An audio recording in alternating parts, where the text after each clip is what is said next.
Hi guys, Adam here with Adam L Photography, and today we're doing another product review. Today it is for the DJI OSMO. Now this comes with the X3 zenmuse camera gimbal setup, and as stated in the title, we're going to start off with an unboxing. So we'll just open this up. Okay, inside you get this thing is a case of some sort, and this is a box. Okay, unboxed. Right, so what we're going to go to next is the meat and potatoes, which is the camera. So basically you get this little case. Funnily enough, some people thought it was like a little guitar case or something when I turned up with it to a shoot, but no, it's a camera case. So we'll open that up. It's quite sturdy. It's pretty strong. You know, I wouldn't check it in on a flight, but it's definitely going to protect what's inside pretty well from good bangs and bashes. And it comes with a little strap you can tie on here and all that sort of stuff too. But really what we're interested in what's inside of the boxes, and that is this little thing itself. So this is the gimbal. Now in case you haven't already realized, I have already unboxed this once before. It's all set up and I've even used it, so I'll put that away there. Sorry, Reef. Okay, so this is the gimbal. What you get comes with a battery, a charger, blah, blah, blah, a few bits of paper, you know, all the stuff you need to run it. And you get this it's a surprisingly light little unit. Now, it's very, very ergonomically well designed, so it sits really well in your hand. This trigger that you can see here on the front, I don't know how well you can see from this distance, is very important with the use of this unit. On the back here, you've got a little thumb control D-pad that's for doing your tilt and pan of the camera itself. And you've got a record button for video and a record button to take your stills. And basically what you do is when you want to start this unit up, so what we're going to do is we'll take off this little lens cap on the front, pop that off. I'll just put that over here for now. Okay, now basically the gimbal's in what they call locked mode. So this is when you keep it in storage mode. So what you want to do then is basically unlock these these elements. So there's one axis, two axes, and your third axis. So now, as you can see, the gimbal's free-formed. It's moving around on its own. Okay. And there's a little switch on the side. I'm just going to pull that down to initiate the gimbal. And once it's initiated, it goes straight to its default place, default setting, which is shooting straight forward. Now, I haven't got the iPhone hooked up with this at the moment, basically because I'm using the iPhone just to record the audio for this video. But I won't get into showing how all that works. Essentially, it just sits here in the dock, connects through Bluetooth to the, through Wi-Fi, to the DJI app, the same app you would use for your helicopter drones, etc. And that'll give you your controls for the gimbal on screen. It's a touch screen through your phone, so you can actually move the panning and tilting axes on screen, and you can do all sorts of stuff using that app. Now what I'll do is I'll hook the app up to the gimbal a little later, and we'll talk about those details. But for right now, I'm just going to show you how it functions itself. So right now it's in free mode, so it's just moving in response to how I'm moving it. So if I twist my wrist this way, it'll start following that way, and vice versa that way. This is a little bit lagging, I find. It doesn't really want to follow as smooth as I would like it to. It's quite slow in this regard, but it's surprisingly it's not jerky because it is slow, but it doesn't really give you the feeling like, hey, I want to film over there, so I'll point over there and the camera's going to follow. It doesn't really do that so well. Now when you want to recenter the gimbal, you just hit this button, the trigger on the front twice. So what we'll do is I'll turn it sideways here. Let's just put the camera, I'll tilt it sideways, pan it sideways, sorry. 1, 2 clicks, and it returns to its default setting. That's wonderful. You want to do the ever famous selfie mode, just hit it 3 times, 1, 2, 3. And the camera will rotate around and point back towards you. Now I find that this doesn't necessarily point directly back on the axis towards me. It tends to point in my general direction. Bear in mind that this camera has a focusing distance of about 1.5 meters, so even with a nice long arm, you're still going to be slightly out of focus in selfie mode. It's not going to be crisp, super sharp, but I mean it's great for capturing some stuff with, you know, your friends and family and stuff if you want to do that selfie mode video or photos. Yeah, it works well for that. So we'll just bring that back to the front. And the third mode you can do now is once you have it set where you want it, you can just press and hold the trigger and it will lock the gimbal in position. So now, unless you go to the extremes like I just did then, the camera will try to stay focused on the point in space it was when you press the trigger. Release that and then back into free mode again. Okay, so that's basically the functionality of this gimbal. All right, let me just switch this off for a moment. So, what is it like to use? That's really what it comes down to. I mean, how easy is it to use? Yeah, okay, it's very stable.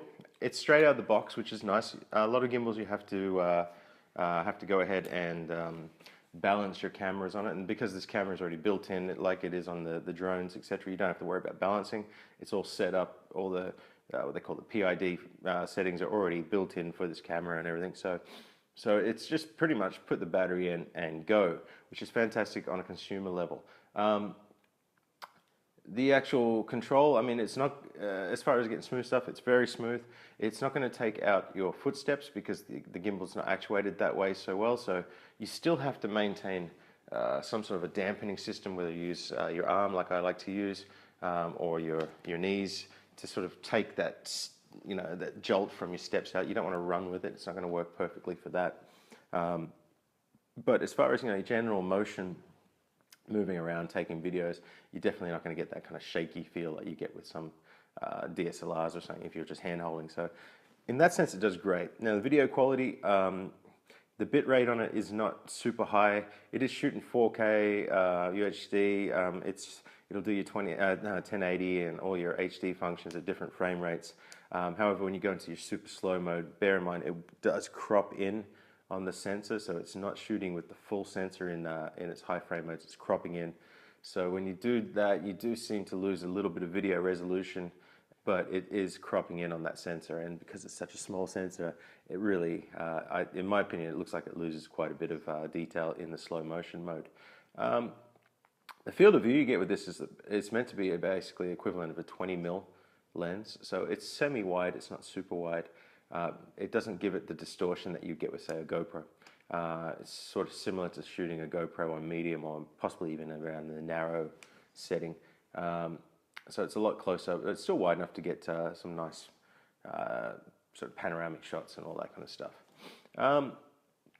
Other functions it's got in there, I mean, you can use this to do your time lapses, your hyperlapses, because it's all stabilized. It's pretty good. I tried a couple of hyperlapses, which I'll show. This is the day I got it, so I've had no experience with it at this stage. And yeah, you still get a little jitters in here and there. So yeah, it does. It works incredibly well for that, but it does have its drawbacks for that. That's going to take a little bit of time, practice, and more importantly than anything else, planning, because you really want to hold your direct line. And if you're walking through a sea of people, people won't necessarily get out of your way, and they shouldn't have to either.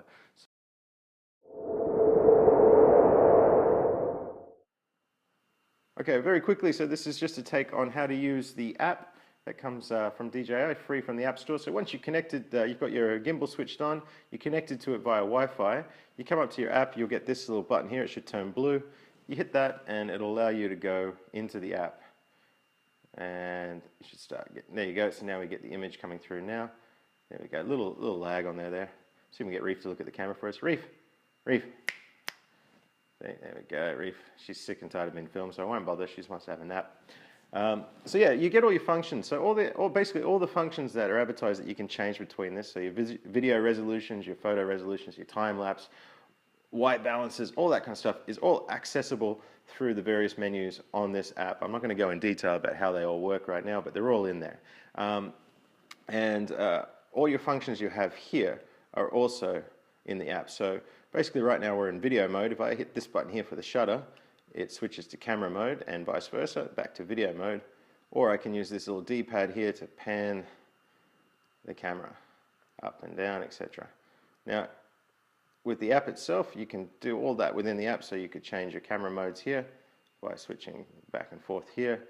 But you can also click and hold on the screen and then just drag and get your motion controls on your pan and tilt axes right there. So that's a nice little bonus too. You can also use this little play button here if you've got an SD card in there, which I don't at the moment, and that'll allow you to play back low resolution videos and time lapses, so you can just sort of check what you've got on the fly. And to make it more interesting, you can even download, not all, but most of that stuff straight to your phone. I think 4K won't download, but 1080p, etc. will, photos will, time lapses will. You can download those straight to your phone, so you can upload those to social media right from the phone, right from the Osmo, without having to get back into a computer, which is a nice little bonus these days. So that's how the app works.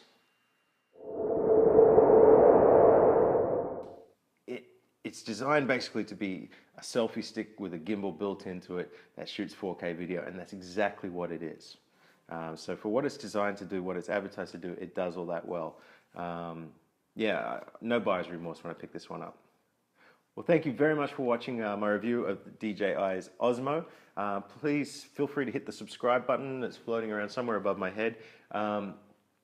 Drop a comment in the comments box if you have any questions. Try to refrain from asking me sort of tech spec details or how much does it cost, etc., all that sort of stuff. You can Google that yourselves. These reviews are more based on what it's like to actually have the product and how it feels and what, you know, when you're actually using it, and tech specs and all that sort of stuff. You can check that yourself online. And most importantly, just get out there and keep on shooting and have a good time doing it. This is Adam L. Happy shooting.